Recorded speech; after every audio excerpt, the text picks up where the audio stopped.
Assalamualaikum warahmatullahi wabarakatuh. Selamat sore Bapak Ibu Uda Uni Sadonyo. Kami saat ini sedang ngopi-ngopi di Kuala Lumpur Sentral, KL Sentral Malaysia dengan Uda Dirwan Darwis, stasiun kereta api Kuala Lumpur. Beliau adalah Deputi Presiden Minang Diaspora Network Global. Kemudian ada Uda Profesor Indra Utama dan ada Bapak Herman Tamram, Vice President Minang Diaspora Network Global. Jadi kita saat itu berdiskusi tentang budaya, seni budaya Minang, bagaimana akarnya, bagaimana perkembangannya. Mungkin Uda Dirwan bisa memandu diskusi pendek kita, silakan Uda. Jadi kan masalah budaya Minangkabau itu sangat beragam. Artinya terlalu banyak kalau diceritakan hal-hal yang berbau budaya Minangkabau sebagai kebanggaan kita sebagai orang Minang. Nah, tadi yang dengan Pak Indra, Profesor Indra itu, beliau kan spesifikasinya lebih kepada tari silik, seni pertunjukan, gitu kan. Nah, yang menarik itu beliau punya pengalaman ataupun pengalaman yang menarik tentang silik, silik Minangkabau, asal kata silik, falsafah silik, dan hal-hal yang berbau dengan silik yang kini mungkin banyak orang yang tidak memahami, apalagi generasi muda. Dan untuk itu mungkin mumpung Pak Indra dulu di sini, bertemu dewa, kita mintalah pendapat dari Pak Indra, Prof Indra, kira-kira agilah masyarakat terutama sekali warna generasi Y, istilahnya milenial, supaya mereka melihat keistimewaan dari silik kan. Lalu mungkin sedikit sejarahnya, keistimewaannya yang penting. Kemudian apa kaitannya dengan tari-tari kontemporer yang kini berkembang, apakah di Minangkabau ataupun di Malaysia ataupun di daerah-daerah lain yang asalnya gerak tari silik. Silakan. Mungkin sebelum Profesor Indra, beliau adalah associate professor di University Malaya Sarawak. Malaysia Sarawak. Sebelumnya di mana Pak? Di University Malaya, Kuala Lumpur. Ya, Ibu pun mengajar juga di ISI Padang Panjang. Beliau adalah pengajar juga di ISI Padang Panjang. Lulusan ASKI, dulu Ambo di ASKI Padang Panjang, kemudian masuk ke ASKI Surakarta, master Ambo di UGM, doktor, kemudian PhD Ambo di University Malaya. Oke, dan menjadi alumni dan langsung jadi pengajar profesor sendiri.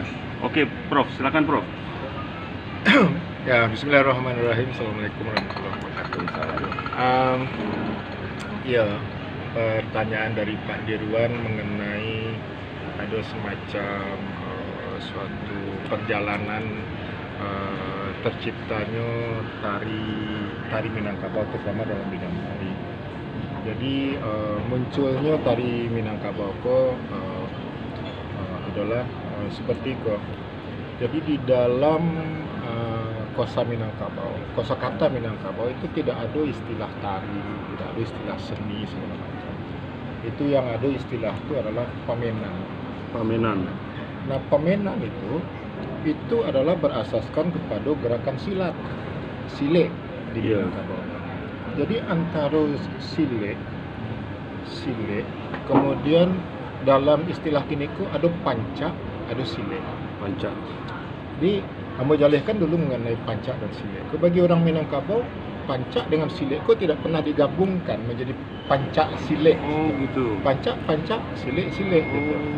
Apa yang disebut dengan panca? Panca itu tuh adalah gayung sambui tangkok lapik.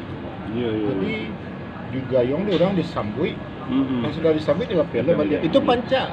Itu berarti sebetulnya adalah permainan gerakan silik. Tetapi yang istilah silik itu adalah gayung putih tangkok mati. Jadi sekali gayung itu mesti putih sekali, karena pada sasaran yang vital. Sekali menangkok itu yang dikunci mati, sekali langgari kena.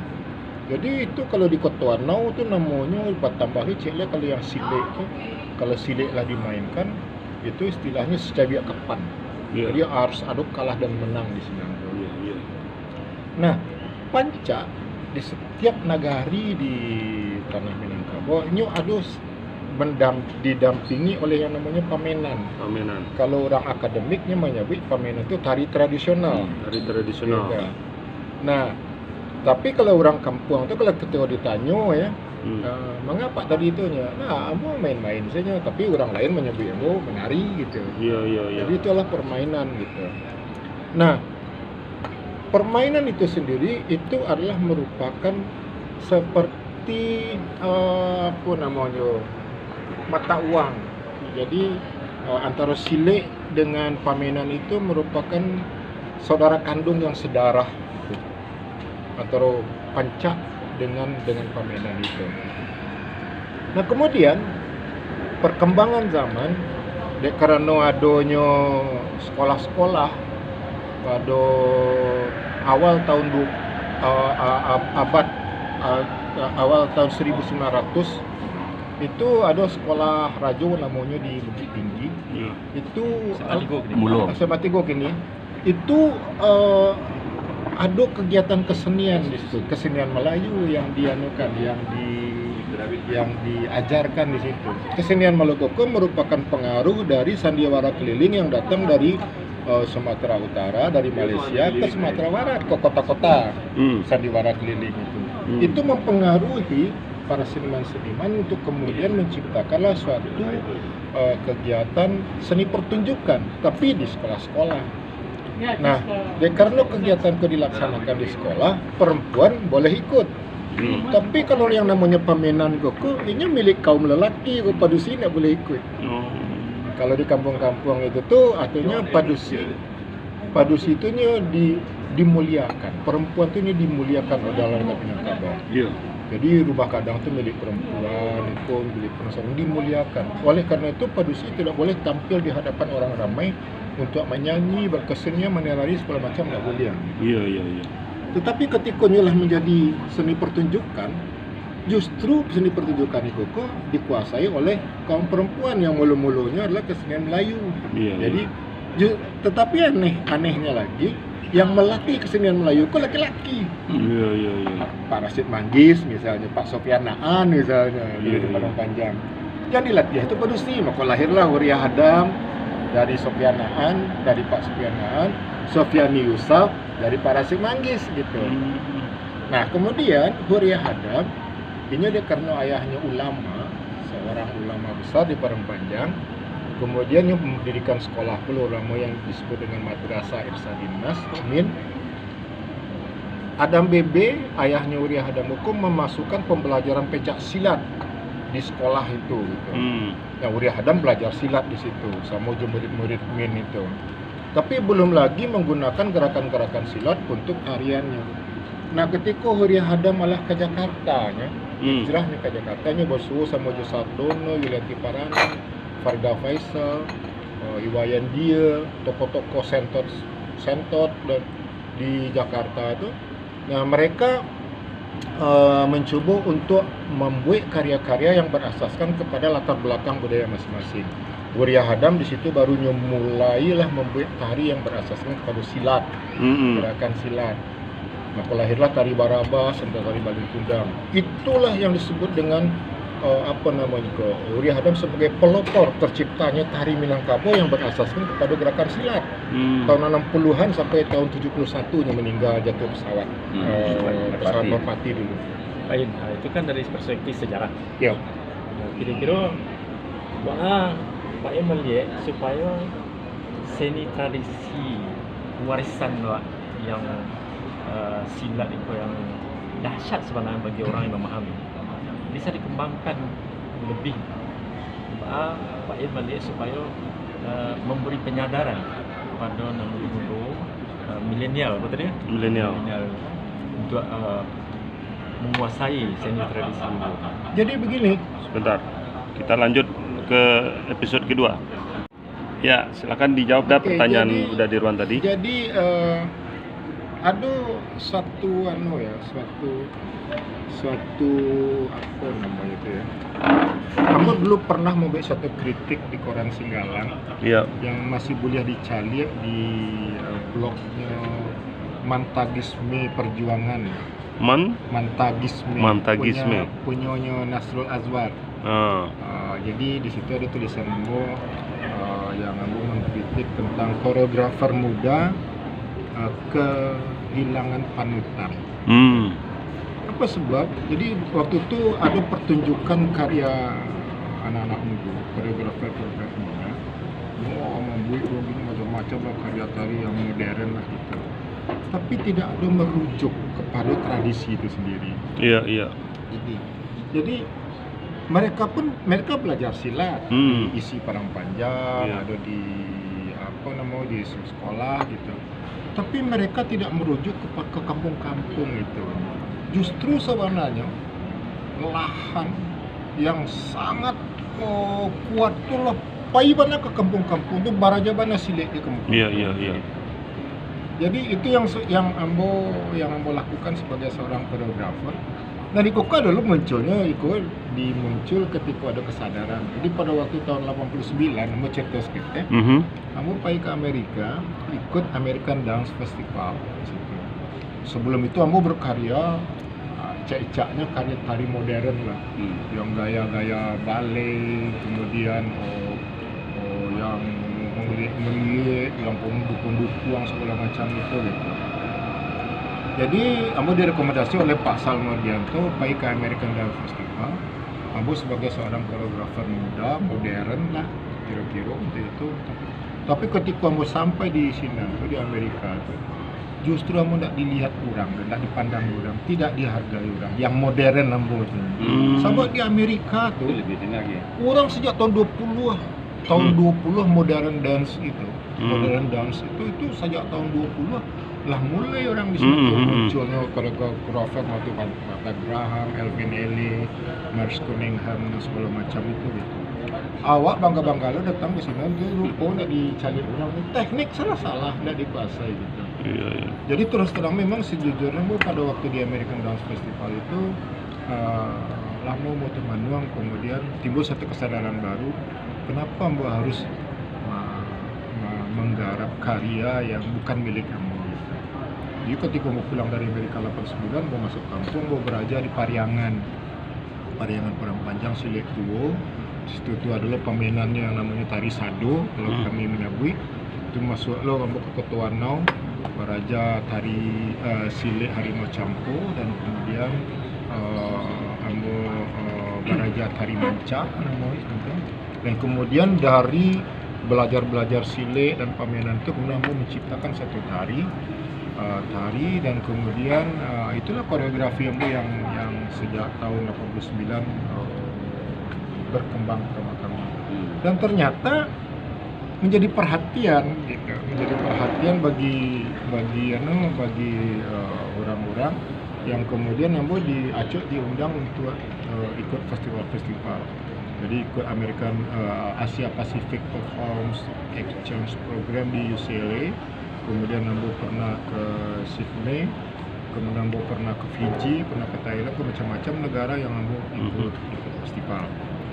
Di situ Ambo punya kepercayaan diri bahwa ternyata seni Minangkabau yang berasaskan kepada silat itu sangat bagus untuk bisa dikembangkan dan selevel dengan kesenian yang ada di dunia lainnya. Nah, kini kegiatan Ambo sebagai praktisi, sebagai seniman, kemudian Ambo masuk ke wilayah akademik. Pengalaman itu kemudian Ambo tuliskan di dalam sebuah buku itu lahir berjudul Tari Minangkabau dari Pancak dan Pemainan ke Tari Pertunjukan. Oh, menarik ya. Itu dipublish oleh University Malaya dan inilah cetakan ketiga ya.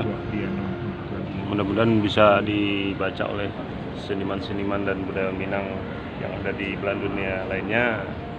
Kalau randai itu bagaimana tuh randai? Randai itu sebetulnya kan permainan lain lagi. Jadi randai itu adalah gerakan silat sebenarnya yang dimainkan secara melingkar. Oke. Jadi tapi kemudian ada cerita yang dimasukkan ke situ. Iya. Dan kemudian setiap pergantian adegan itu dimainkanlah dengan dendang sambil bergerakan silat. Yang itu sebuah teater tradisional orang Minangkabau yang kini goko pula sampai ke Hawaii juga. Aswara di situ di apa namanya tuh di Malaysia pun udah banyak ya. Menarik tadi yang gerakan-gerakan silat kita juga diilhami oleh nilai-nilai filosofi, nilai-nilai agama juga tadi ya. Ada apa? Gerakan-gerakan alif apa tadi dah? Oke. Jadi untuk melahirkan satu buku yang namanya disertasi, berawal dari disertasi yang Ambo menuliskan tentang kreativitas Ambo sebagai praktisi dari awal itu, kemudian melahirkan sebuah buku. Ambo tentu melakukan penelitian gitu.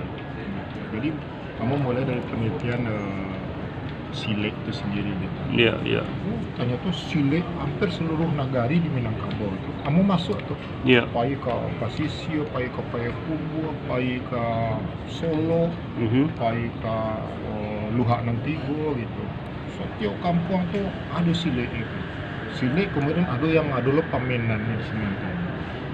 Jadi di situ tuh hampir seluruh sasaran sile tradisional ini merujuk kepada yang disebut dengan silik langkah 3, silik langkah 4. Nah, silik langkah 3 apa tuh silik langkah 3? Silik langkah 3 itu rupanya silik langkah 3 dan silik langkah 4 itu merujuk kepada huruf Arab di dalam Al-Qur'an. Silik langkah 3 itu adalah taga alif, pitung gua dal, langkah mim. Itu maknanya adalah taga Allah, pitung gua Adam, langkah Muhammad.